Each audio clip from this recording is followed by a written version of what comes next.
This is Brad Keithley, Managing Director of Alaskans for Sustainable Budgets.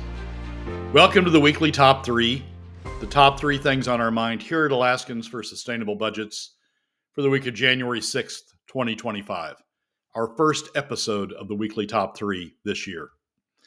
The weekly Top 3 is a regular segment on The Michael Dukes Show. The show broadcasts on both Facebook Live and YouTube Live, as well as via streaming audio from the show's website, weekdays from 6 to 8 a.m. I join Michael weekly in the first hour of Tuesday's show from 6:10 to 7 a.m. for a discussion between the two of us about our 3 issues. We post the podcast of our discussion following the show on the Alaskans for Sustainable Budgets Facebook, YouTube, SoundCloud, Spotify, and Substack pages, also on the Alaskans for Sustainable Budgets website, as well as the project's page on the national blog site, medium.com. You can find past episodes of the weekly Top 3 also at the same locations. Keep in mind that in addition to these podcasts, during the week, you can also follow and participate in the discussion with us of these and other issues affecting Alaska's fiscal and economic condition by following us on the Alaskans for Sustainable Budgets Facebook page and through our posts on Twitter. This week, our top 3 issues are these. First, rather than focus on the endless string of deficits he is leaving behind, we examine the effort by some to reshape the Dunleavy legacy into one of even greater government spending. Second, we explain how, as the clock continues to run down, all of the posturing and discussion around Cook Inlet gas is getting us nowhere closer to a real solution. And third, we discuss how, rather than shrinking in the face of budget reality, the proposed spending list for the coming legislature is actually growing. And now, let's join Michael.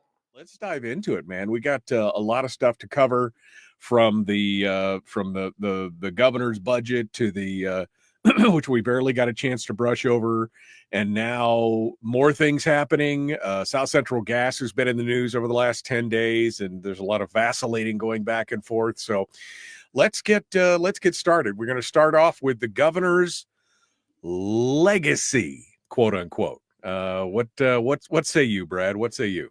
Well, there was an article in the ADN over the weekend, an op-ed by Tim Bradner, who I usually have a great deal of respect for. You can tell that Tim's a little biased toward the producers, but still have a great deal of respect for. And the title of it just, snapped my attention immediately. And I thought, okay, we're going to get into some stuff here. The title was, as he starts his final 2 years, Alaska Governor Dunleavy's mixed legacy. And I thought, all right, we're going to talk about the budget. We're going to talk about the fact that Dunleavy's legacy, right as it stands right now, is running the biggest deficits in state, the biggest string of deficits in state history. Sean Parnell has the record for the biggest deficit in state history, and I'm not sure that will ever be topped. But Dunleavy right now is on the precipice of running the record for the biggest string of deficits in state history. And as we discussed on the last program last year, in his 10-year plan, where he is supposed to propose how he deals with those deficits, propose how he gets to a balanced budget, he didn't. He just left the red, the deficits going through the end of the year. I love how he's just like, yep, you figure it out. See ya. Yeah, it's exactly right. So I thought, okay, here's going to be an article by Tim Bradner, who's, a budget guru, a fiscal guru, a general all-around knowledgeable guy about the state. He's going to talk about Dunleavy's legacy. We're going to get into the budgets. Nope. Not a single word about the longest string of deficits in state history. Instead, Tim uses this op-ed to talk about that the governor hasn't spent enough. He gives a report card for the governor, and he counts off. These are the 2 primary things that Tim starts out with. One, the governor hasn't spent enough on education. Right. The governor's legacy is suffering because he hasn't spent enough on education. He needs to spend more.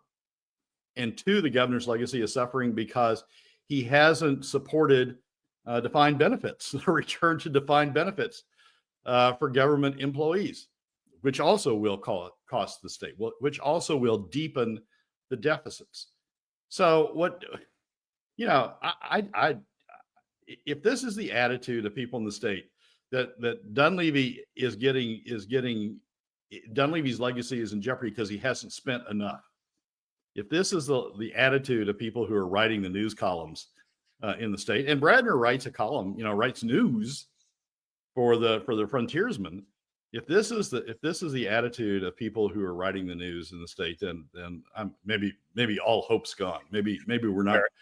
Maybe we're not going to dig our way out of this. Well, and I think the worst part is that it's not just he wants to spend more. There was a chastisement in the beginning because he's like, he said what was his legacy? There's 3 negatives. This was the governor's disastrous first term budget where he took a meat axe to state programs in the university. I think he got bad advice. He changed out advisors and reversed course. He had Donna Arduin, who is acknowledged as one of the preeminent in the country, one of the preeminent budget fixers in the country to bring states back from the brink. So they tried to start at the very beginning, and Bradner's here poo-pooing it, saying, well, that wasn't, sorry, that's it. I mean, it's just, this whole thing is so tone deaf. I don't even know what to say. Yeah, I really, my opinion of Tim stepped down a couple of notches as a result of this op-ed. And then he gives the governor credit for energy. Well, we're going to talk about South Central Energy and the mess that's in the second segment. But Bradner gives Dunleavy high marks or higher marks for energy, and talks about the carbon credit program and the long delayed regulation of long distance power transmission and the creation of an entity to deal with long distance power transmission. It's just it goes on and on with things that are, okay, maybe when you get down to the sort of the lower level of things you want to talk about. But this is a governor who is on track to set a record for the number of deficits run in state history. And there's not one mention of that. The whole last part of the column was just sort of a joke. I mean, it was Bradner going off talking about how Dunleavy's proposal to establish a Department of Agriculture, which also would increase government spending, how Dunleavy's proposal to establish a Department of Agriculture is a good thing, and goes, and talks about food security and all that sort of stuff. So if this is how people are going to try to bend news people, because remember, Tim writes news for the frontiersmen. If this is how news people are going to bend the narrative as we go into the last 2 years of Dunleavy's administration, then we're not focusing on the right things. And to add sort of insult to injury, personally also, Larry also has a column at the new year. The headline of which is Governor Dunleavy has a choice: continue down his PFD path or work on a long-term solution. And basically Larry's pitch is, you got to give up on the PFD. That's a long-term solution. That's the long-term solution of many in the legislature. Just forget about the PFD. We're going to spend it, move on. Yeah. And, and so basically the pitch is, and this is, I've seen Dermot do this too. Just irritates the heck out of me. People who claim to be focused on working Alaska families, people who claim to be focused on outmigration, people who claim to be focused on the economic impact, the economic travails that middle and lower income Alaska families are facing. Talk a lot about that. Talk a lot about, the need for the state to be more responsive to that. And then, so that's on the one hand. And then on the other hand, they go, we need to cut the PFD. We need to cut out the PFD because that's just wasted spending. Well, cutting the PFD, we might as well start the new year with this. Cutting the PFD is the most regressive tax ever proposed. It is the hardest. It hits the middle and lower income Alaska families harder than any other alternative. So when you get personally talking about, we need to find ultimate solutions and they need to be, They need to be responsive to the economic times that Alaska families are facing. They need to be responsive to the fact that we're having outmigration. They need to be responsive to the fact that costs are spiraling out of control, and we'll talk about some of that in the third segment. But we need to be responsive to all of these hardships that are being pressed down on working Alaska families. And then he goes, and by the way, we need to solve that by adopting the most regressive tax ever proposed. that takes the most of all the alternatives, takes the most out of that segment's pocket. It's just, it's just humorous. So I had hopes, as I said, I had hopes when I saw the title of Tim's article, the title of the op-ed piece being, as he starts his final 2 years, Alaska Governor Dunleavy's mixed legacy. I had hopes that we were going to have somebody who was focused on the fact that this governor is running the longest string of deficits in the state history, second to Parnell, near deepest deficits in the state's history. I had hoped we were going to have somebody focus on that, but no, their concern is we aren't spending enough on all this stuff, folks. We aren't digging the deficits deep enough. Right. Well, and like you, my opinion of Tim Bradner dropped several notches after reading this, because, again, this is indicative of what's happening in most high places in the state, the legislature, leadership, everything else. Nobody is talking about the deficits. Nobody is discussing in deep terms what it looks like this year, next year, the next 10 years. They're all about, well, we're just not spending enough. This is a theme that's going on, and there's very few legislators who are talking about it. And it's not just disappointing; it's frightening that people are being willfully blind in this area. I'm not joking. It's really kind of scary to see and watch the people who are supposedly in charge, who are supposedly our leaders, thought leaders, political leaders. And they are completely ignoring the 10,000 pound orangutan in the room with a stick that's about to beat us to death. And they're just all like, it'll be fine. Don't worry about it. It'll be fine. Yeah, it's and particularly Tim. I've said it a couple of times. I'll say it again. Tim is a newsman. Tim writes news articles. Yeah. For the frontiersmen and others. And if that's his attitude going in and writing those news articles, we're not going to get news. We're going to get, that slant in the articles as well. It's going to be editorial bleed into his editorial position, bleeding into the news articles. Here's maybe, we're going to talk a little bit about this when we talk about South Central gas in the next segment. But the budgets are hard. The budgets are presenting very hard issues, very hard choices. There are solutions, but they're hard. And you have to go out and you have to sell them. You have to explain them. You have to develop them. They're hard. Going along with the flow of the unions of saying, oh, we need more money for defined benefits, and going along with the flow of the education industry of saying, oh, we need more money for education.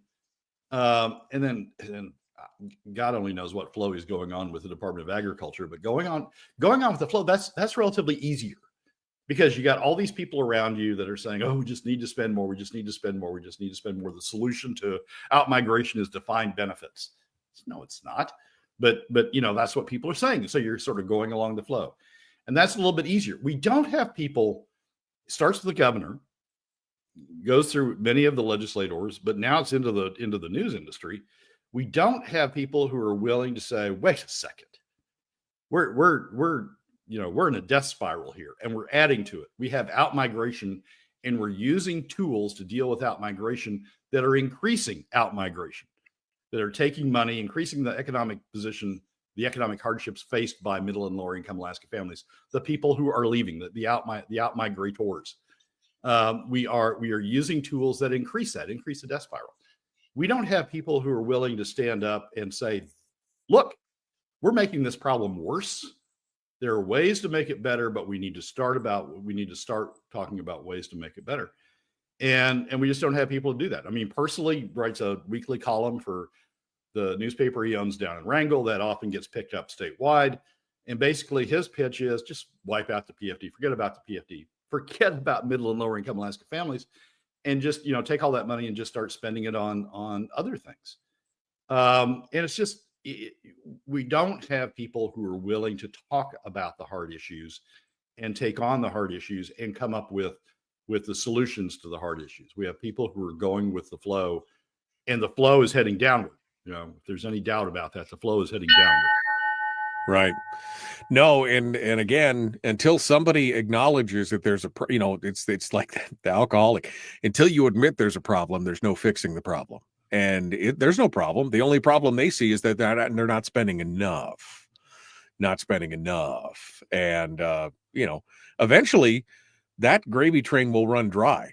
And then what will we do? That's the question. The weekly top 3 continues. Brad Keithley, Alaskans for Sustainable Budgets. As we continue. I mean, man, I did not want to start off the week with this. I mean, just this tough stuff. Again, not only failing to acknowledge that there is a deficit problem, but just in talking about ever increasing. Number 2 is that the legislatures, their spending list, again, not acknowledging that we have a problem, not acknowledging that we're going into the year with a $1.5 billion deficit, plus probably a couple $100 million in the supplementary budget and everything. No. That list is growing, Brad. Well, that's segment 3, Michael. Segment 2 is South Central Gas. Oh, I'm sorry. I got ahead of us. Let me go to South Central Gas, Brad. Let me tell you about South Central Gas. Go ahead, Brad. I screwed it all up. No, that's fine. So South Central, and I probably could, just bounce to 3 and then come back to 2, but I want to talk about South Central Gas. So Nat Hertz wrote what I think is a great article, a disturbing article, but a great article in that it at least outlines what the problem is on South Central Gas over the break. And the title of it, it's in all of the papers. Maybe it hasn't made Fairbanks yet, but it's in all of the other papers. The title of it is "Regulators Advocates Warn of Utility Inaction as Alaska Gas Shortfall Looms." And basically what that article is we're spinning. It discusses the fact we're spinning. We got a lot of solutions out there. We just keep spinning on those solutions without actually acting on one. And the date of the projected South Central gas shortage, 2027, keeps getting closer and closer, and we keep spinning and spinning and spinning. It takes time to implement solutions. And so, we keep spinning while the date's getting closer. And the article really focuses on the concerns people have that we continue to spin. One of the things that's troubling, frankly, in the last part of the article, Nat has some quotes from Bob Pickett, who's a long time, going all the way back to the Palin era. He was appointed during the Palin era. Bob Pickett, commissioner on the Regulatory Commission of Alaska, the utility body or the regulatory body that has jurisdiction over utilities, and has the statutory responsibility to ensure that the utilities are taking the steps necessary to provide adequate service at a reasonable cost. The regulator that stands in there and says, you're supposed to say you're not doing X that ensures adequate service, do X, or, we're going to jerk your certificate or something.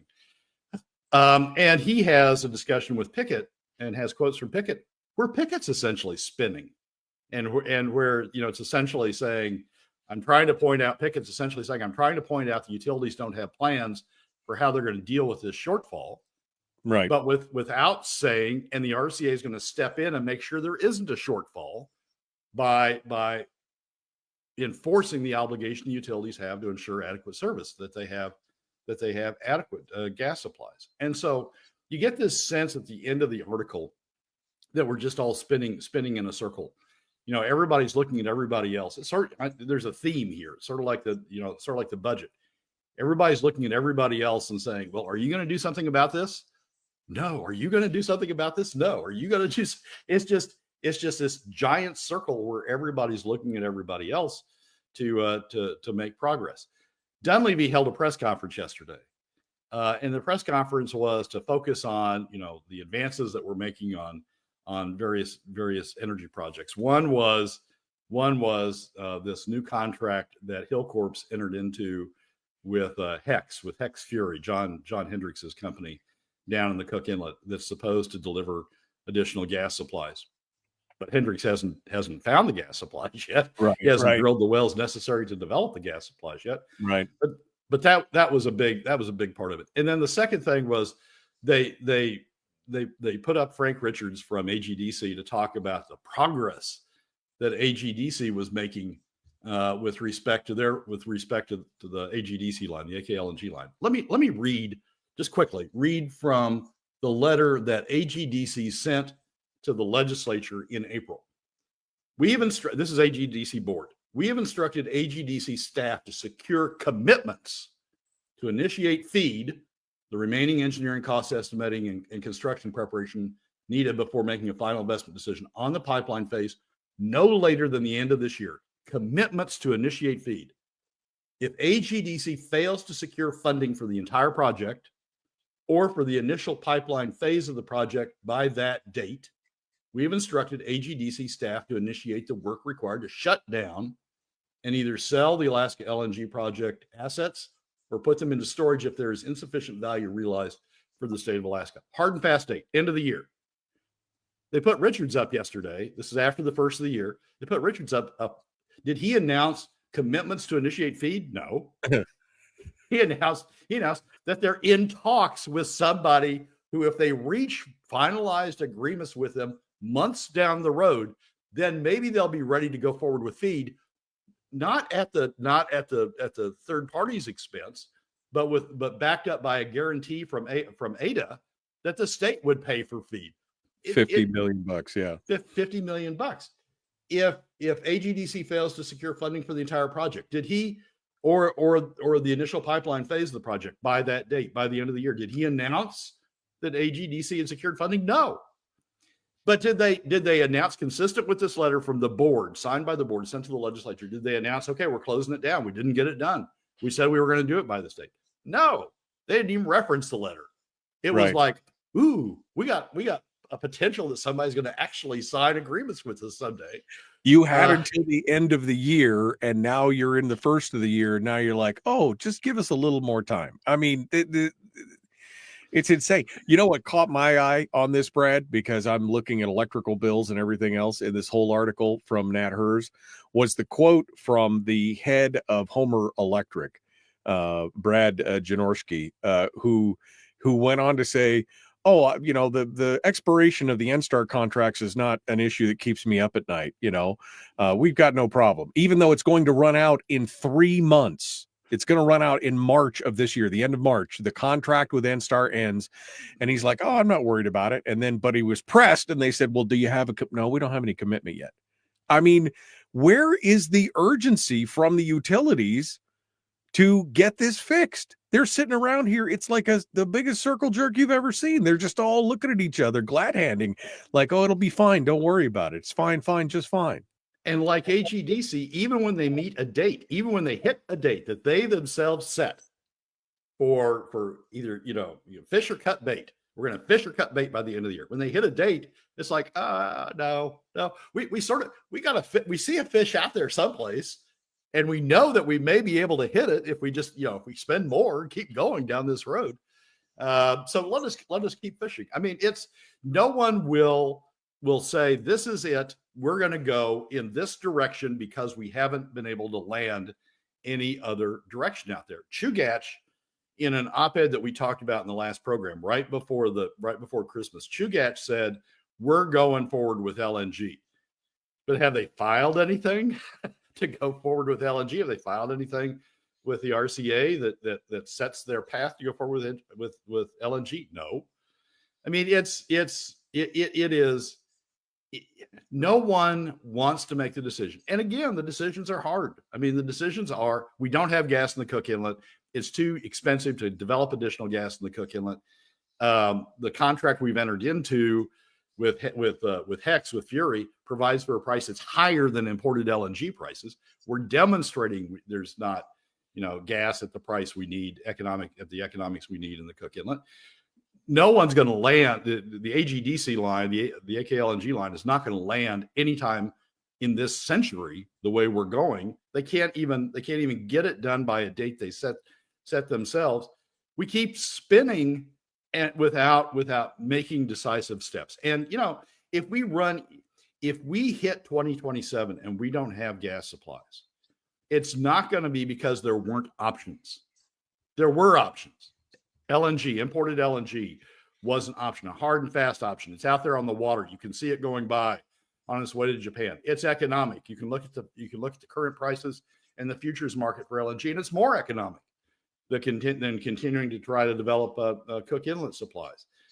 There are solutions. If we hit 2027, it's going to be because everybody twiddled their thumbs and didn't make decisions. You know why they're waiting? They're waiting for the legislature to come in session. They want the legislature to come in and bail them out so they don't have to go to their ledgers and explain to their ratepayers and their shareholders and their co-op members why they have to, put out $50 million to stand up a facility or do something like that. I mean, that's what they're waiting for. It's all a delay. They're hoping the legislature and the state will bail them out. Am I wrong? No, you could be exactly right. I mean, that's what Frank Richardson, AGDC, is obviously. Frank is counting on the legislature to forget the letter that they got from the board last spring defining when AGDC was going to finally call it a day. They're counting on the legislature forgetting that, and they're counting on the legislature appropriating the $50 million to ADA that ADA needs in order to provide the guarantee to get somebody to maybe, because nobody stepped up to do it, maybe get somebody to front $50 million for feed, knowing that they're going to get it back from ADA at the end. Yeah, maybe it's just to continue this crisis in hopes that the legislature somehow bails them out. But if we hit if that's right, and we hit 2027, don't look at the fact that there wasn't a solution to this. Look at the so-called leaders, both in the industry, John Sims for one at NSTAR, and at the RCA, for failing to lead, for failing to live up to the obligations they have. Yeah. Well, and I was encouraged to begin with when I started reading the article and I saw that the guy from the RCA was there asking questions. I'm like, man, did we finally get somebody's attention? But that's all it was basically just he's not calling the RCA into session to say, hey, we need to hold their feet to the fire or anything else. It was more like, what's going on here? I mean, maybe we've got one guy on the RCA who's actually asking the right questions, but where's the rest of them? Yeah, and I like Bob a lot, but he's not even asking the right questions. I mean, Bob's asking the question, how are you gonna allocate supplies if you have a shortage? That shouldn't be the question. The question should be, how are you going to avoid a shortage? What steps are you taking to avoid a shortage, to live up to your certificate obligation to have adequate supplies at a reasonable cost? Tell me what you're doing to do that, not tell me what you're going to do if you don't live up to it and you have a failure of supply. Tell me what you're doing to live up to your certificate obligation. And that's the question that should be asked. That's the question that should be pressed. That's the question that the RCA should be ready to act on if utilities don't have good answers to that. Right. But that's not the question they're asking. Well, and again, this whole thing this affects the entire state. This is all of the peninsula, all of South Central, the Matsu, Anchorage, all the way up to Fairbanks. Everybody's affected, and everybody's running around like, the answer is obvious. The answer is LNG. And whether it's an emotional tie to Alaska gas, whether it's a dithering to make sure that the legislature comes in and bails them out or whatever it is, we're all going to look back at this and go, this was totally avoidable if we'd just done the right thing. And where's the second report? Every news story talks about the first report, but where is you can't find a mention of the second report. Well, because utilities don't talk about it, and the news doesn't talk about what the utilities don't talk about. And Bob, I mean, even Pickett's not talking about the second report. For those that are just catching up, the utilities had a consulting group come in and do a report about what they should be doing about this in 2023. The report came out in 2023. It says you should be doing imported LNG. That report also said there was going to be a second report that provided the steps. The second report was done. We know it was done because a lot of people mentioned it was done, but they've never released it. So we don't know what the second report says. Yeah. Exactly. I mean, we still have no idea because probably it says the one thing that nobody wants to hear, which is LNG is the way to go. I mean, that's the problem, and nobody wants to face that. They're hoping that the legislature will bail them out yet again. I'm becoming more and more convinced, Brad, that this is all about delay in the hopes that the state will pick up the bill. Yeah, but That's kind of what I'm coming to the conclusion on. What bill is the state supposed to pick up? I mean, we know Cook Inlet. We know Cook Inlet does not have adequate supplies at a reasonable cost in order to meet the challenge. We know that. We know that from the Hendricks contract. We know that in order to elicit those supplies, NSTAR had to pay more than what it would have to pay for imported LNG. We know that Cook Inlet doesn't have supplies. We know that phase one of AKLNG, which is now being touted as a solution, can't get here in 2 years. Hell, it can't even get here in 8 years. But we know it can't get here in time. So we know those things. What is it the legislature is supposed to do? I mean, they can't create, well, maybe they can create gas out of, if they talk enough, but they can create a lot of hot air, but they can't create gas in the legislature. So what is the legislature supposed to do? It's just that nobody wants to make a decision. Sims doesn't want to make a decision because, in my opinion, he wants to run for governor, and he doesn't want to be the guy that says we need to import LNG. So he doesn't want to say that. He just wants to keep spinning in circles to avoid saying that. Chugach is willing to say it, but they haven't followed up yet in terms of making a filing to these barges and the facilities you need to offload the barges don't appear just overnight. You got to have plans for them, and we're 2 years away from the date that's projected when we have a shortage of supply. So you need to be making filings. You need to be getting underway to get permits. You need to actually get boots on the ground to get this stuff done. They're not doing it. AKLNG is just distracting everybody's attention by saying we promise by the end of the year we will have something concrete, or we will start shutting this thing down. And then we get to the end of the year and just go, yeah, forget that promise. We think we see something out there on the horizon. Yeah. And then the governor sneaks in the $50 million and then says it's going to be on the supplemental. I mean, what? I mean, you can't even get a private party to pay for the $50 million in feed money as a prospectus to do it. So you have the state do it, and then you'll be like, we'll sneak this into the budget. We're upside down $1.5 billion, and you want to add another $50 million. It's madness, absolutely madness. Yeah, I mean, it's just like on the budget too, Michael. I mean, this segment 1 and segment 2 are basically the same theme. People don't want to make the hard decisions. People don't want to face up to the hard realities. And most people are not paying attention. Here's an interesting comment from Skeets. He says, what's the number on importing LNG? What I've seen will triple the electric bill. What you don't understand, what you don't understand is that even if it did triple the electric bill, which is wrong, but even if it did, AKLNG is even more expensive than imported LNG at the ratepayer's expense. Even more. That's the thing. Why are we so hung up on this Alaska gas thing? Yes, it would be nice if we could get the 17 trillion cubic feet of gas from the slope to somewhere where it's usable. But it would also be nice if I had, gold-plated pigeons fly out my backside. But it's just not going to happen.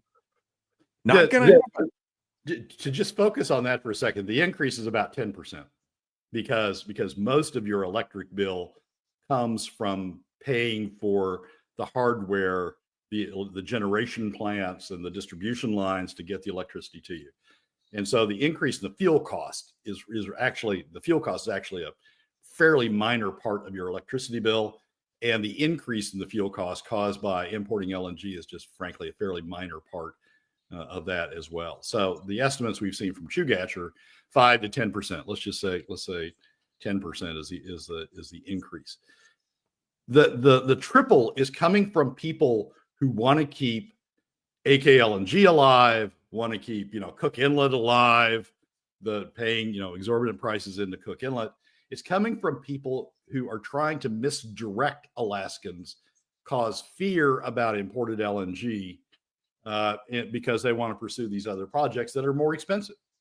So A, let's get the number right. It's 5 to 10%. And B, let's focus on the fact, as Michael just said, imported LNG is not more expensive than the alternatives. It's compared to the alternatives.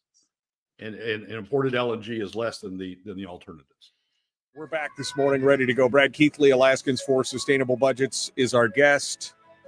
The final piece of this puzzle is, again, we've been talking about it all morning, the willful blindness of everybody, leaders, political leaders, thought leaders, journalists, everybody, about ignoring the deficit problem. And the legislature is not immune from this, Brad. Their answer, spend more. Well, it's not even just the legislature, Michael. I mean, let's just set the scene here. Over the next 10 years, averaged over the next 10 years, the state is running about $1.9 billion in deficit. 35% of spending, of projected spending over the next 10 years is deficit, uncovered. Huge red dollars, huge red, as far as the eye can see. That's the baseline. And so instead of confronting that baseline and saying, what the hell are we going to do about that? What we've got is like Tim Bradner, that we talked about in the first segment, saying we need to spend more. Forget about, I don't want to talk about the deficit. We just need to spend more. We need to spend more on K through 12. We need to spend more on defined benefits. We need to spend more to stand up a Department of Agriculture, a separate Department of Agriculture with its own commissioner and its own staff and its own lawyers and its own everything. We need to spend more to do that. And now we've got other people, not even legislators, Michael. We got other people out there wanting to spend more, and these various things are rising to the top. The Fairbanks News Miner was the one that got my attention. They had an op-ed right after the first of the year. This is the title, Alaska's rising healthcare costs demand immediate action. Bradner didn't even cover that. Bradner was just adding it for K through 12 and defined benefits. And here the News Miner editorial board is saying, if the state truly wants to be open for business and retain its residents, the Alaska legislature and the governor must take immediate, decisive action to reduce healthcare and insurance costs. So now we've got to spend on increased K through 12. Now we got to spend on defined benefits. Now we got to spend to stand up the Department of Agriculture. And now we got to start getting the News Miner. And we've also got to spend on healthcare costs. The governor and the legislature must take immediate, decisive action. And then we've got a task force that came in at the end of the year that the governor had set up about childcare and childcare, the availability of childcare, because that's been an issue that a lot of people have raised. And among the 46 recommendations from the Alaska Child Care Task Force is more state spending on child care, more state spending in terms of subsidies, more state spending in terms of going out and hiring people to help facilitate child care, more and more and more of that. So, and you can't find in any of these publications, hey, we got a $1.9 billion average deficit over the next 10 years. We're 35% in the red. Alaska state government is more in the red than the federal government. We're running higher deficits than the federal government over the next 10 years.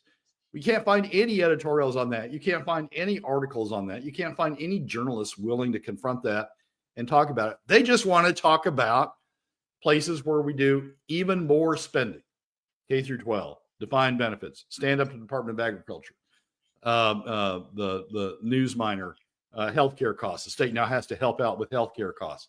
Alaska Public Media, the Juneau Empire, boosting wages among 56 recommendations from the Child Care Task Force. We're living in a fantasy world. And it's not just the legislature, Michael. It is the news publications themselves. I mean, I'm sure if I go back, I'll find a Newsminer editorial that says, oh, and we got to get the budget balanced. But in the very next breath, we've got to get the state involved in healthcare. And we got to get the state involved in paying for healthcare to reduce healthcare costs for Alaskans because healthcare costs are too big. And then we got to get the state involved in childcare to reduce childcare costs. We can't afford all this. Alaska cannot afford all this. That's the article we need to see.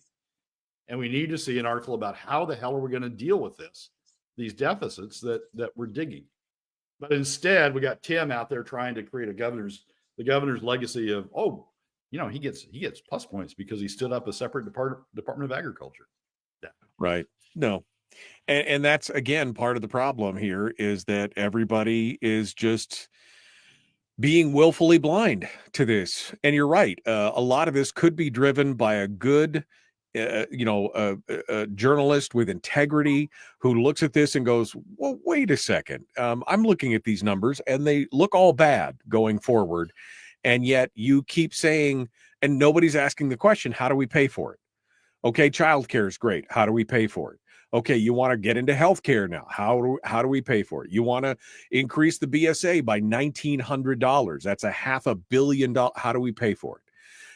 Defined benefits. There's no real cost analysis. Reason did one, but they're the really only ones that really put real hard numbers to it. And it's, again, it's $500 million a year. How do we pay for it? We're already in the hole right now. We're starting off at zero, $1.5 billion in the hole, and you want to add more. How do we pay for it? Well, obviously with the PFD. But when that's gone, how do you pay for it? Well, and it's more, I mean, we've talked about it before, but and we talk about it occasionally, and we'll talk about it now. It's more than how do you pay for it? It's who pays for it. Because at the same time we got all this going on, we got an out-migration issue, right? We've got middle and lower income Alaska families. We're losing middle and lower income Alaska families. Hell, we're gaining top 20% families. If you look at the IRS data, the top 20% families are going up, the number of top 20% families in the state. Where we're losing it is with middle and lower income Alaska families. That's where the bleeding is occurring. Working age, middle and lower income Alaska families. We're not replacing the losses. We have a net out migration. And so the question should be not only how do you pay for all this additional stuff that you claim we need, who pays for it? And when you use PFD cuts, when you use the most regressive tax ever proposed, you're disproportionately charging the very people who are leaving. You're making them pay more and more and more and more in order to get some additional services. That's the death spiral, guys. You're driving out the people. The people are leaving because the economic life here is too difficult, and you're making their economic life even more difficult by making them pay for all these additional bells and whistles you want to develop. If you want additional spending, then pay for it equitably. Pay for it across the board. Include non-residents as part of the revenue base. Include the oil companies who are about $500 million a year down in terms of what they ought to be paying in terms of their constitutional obligation, maximum revenues. Have them chip in the additional $500 million that they're keeping in their pockets instead of contributing to the state. If you want to spend more, have them contribute. But the way we're doing it is the who pay for it question is we're charging the very people that we're driving out of the state. And somebody just said that doesn't really, they're increasing, that math doesn't work. But that's what the labor data and the state data says, is that the quintile that is the top income earners, that percentage of people as a workforce, those people coming in actually increased, while the number of families in the lower quintiles also increased on the departure side. So we are losing people. We're losing more people in the middle and lower class than we are in the upper class. Yep. I did an article. I mean, the IRS data shows it clearly.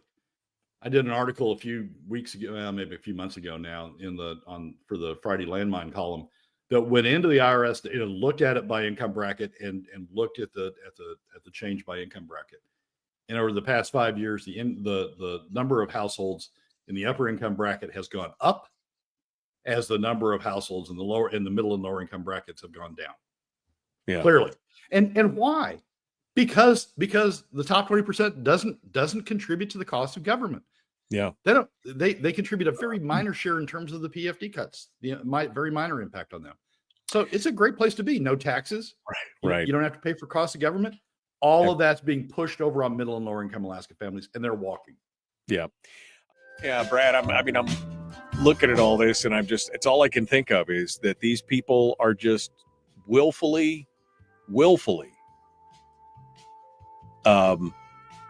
not paying attention to any of this at this point. I mean, it's so frustrating to watch.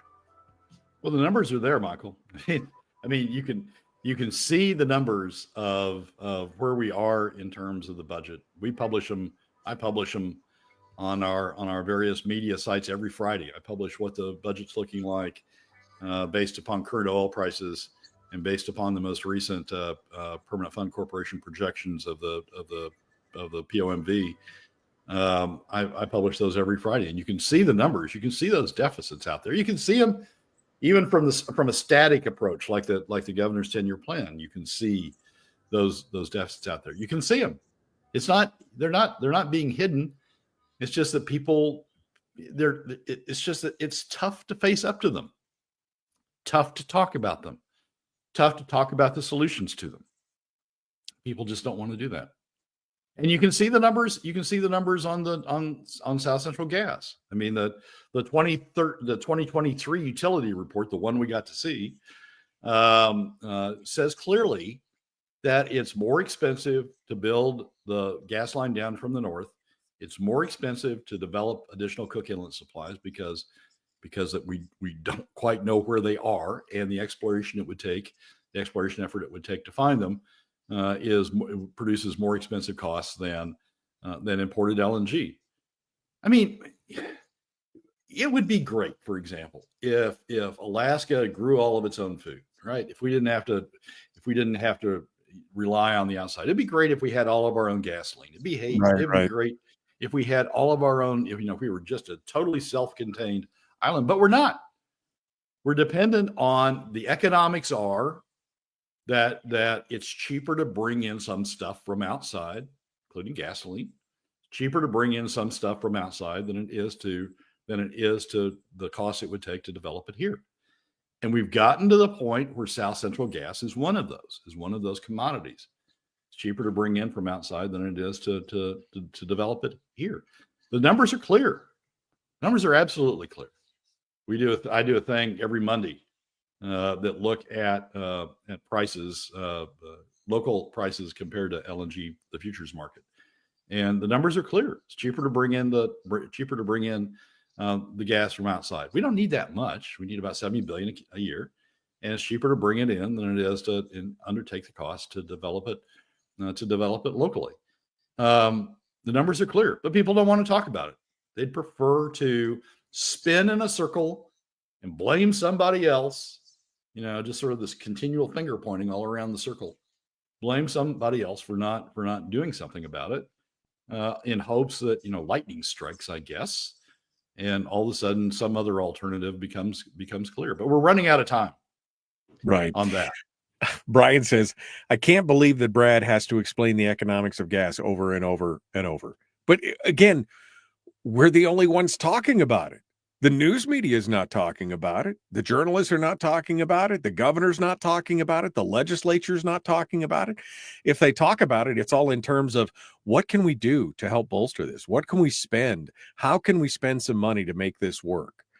And that's the problem. Nobody else is talking about it. And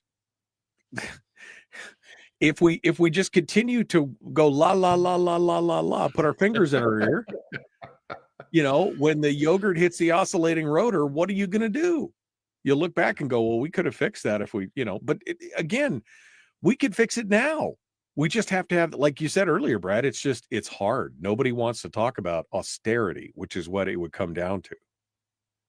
Or who pays. Nobody wants to talk about the fact that in order to help deal with the outmigration issue, we need to take some of the burden off of some of the disproportionate burden. I'm not even talking about subsidizing middle and lower income Alaska families to keep them here. I'm talking about just treating them fairly, just taking the same share of income from them that we would take from everybody else to support government here. We don't even do that.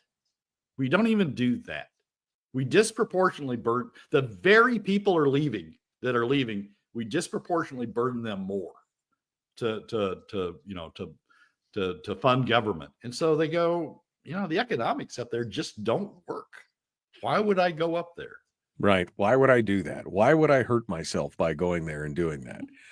And they must be leaving. Randy said earlier, they must be leaving because other states have a bigger PFD. I mean, again, this is not about an issue of bringing free people up here. This is about keeping the state spending under control. You cannot, I don't know how to explain this any clearer. Mathematics, arithmetic, you cannot continue to spend more than you take in indefinitely. And that's what we've become accustomed to in this state. For the last 10 years, 12 years, we just continue to spend more than we take in, and we expect that it's going to be forever, indefinite, and it's just not going to happen. Brad, final thoughts. Well, we're going to, at least I, and in these segments and through my columns, I'm going to keep whacking away at it and using numbers, just using the actual numbers so that people can focus on what's going on. I don't know how to motivate people any better than to show the actual numbers. And we need leaders to start talking about the actual numbers as opposed to the emotion of, oh no, we need Alaska gas. We don't need that outside stuff. We need our leaders to start talking about actual numbers. Yeah. On the budget, on energy, and start dealing with the numbers as they are, not as they want them to be. I won't hold my breath. Last 90 seconds here, Brad. Final thoughts for today. Well, it's the theme. We're not concentrating on the right things. We're not concentrating on the right things when we talk about Dunleavy's legacy. We're not concentrating on the right things when we talk about the budget. We're not concentrating on the right things or doing the right things when we do South Central Gas, and we're not concentrating on the right things when people like the News Miners editorial board says we ought to be spending more on this, that, and the other thing. We need clarity of thought, and we need leaders who are focusing in on the things that matter, and we don't have that across the board. No, I mean, they're ignoring it. They're completely ignoring it. The thought leaders, the politicians, the journalists, nobody's talking about the 10,000-pound elephant in the room that's about to squash you, that says, we have deficits. We can't keep spending more than we take in. End of story. End of sentence. Full stop. Brad Keithley, Alaskans for Sustainable Budgets. Thanks, Brad, for coming on board. Michael, as always, thanks for having me. Well, that's a wrap for this week's edition of the weekly top 3 from Alaskans for Sustainable Budgets. Thank you again for joining us. Remember that you can find past episodes on our YouTube, SoundCloud, Spotify, and Substack pages, and keep track of us during the week on Facebook and Twitter. This has been Brad Keithley, Managing Director of Alaskans for Sustainable Budgets. We look forward to you joining us again next week for the weekly top 3.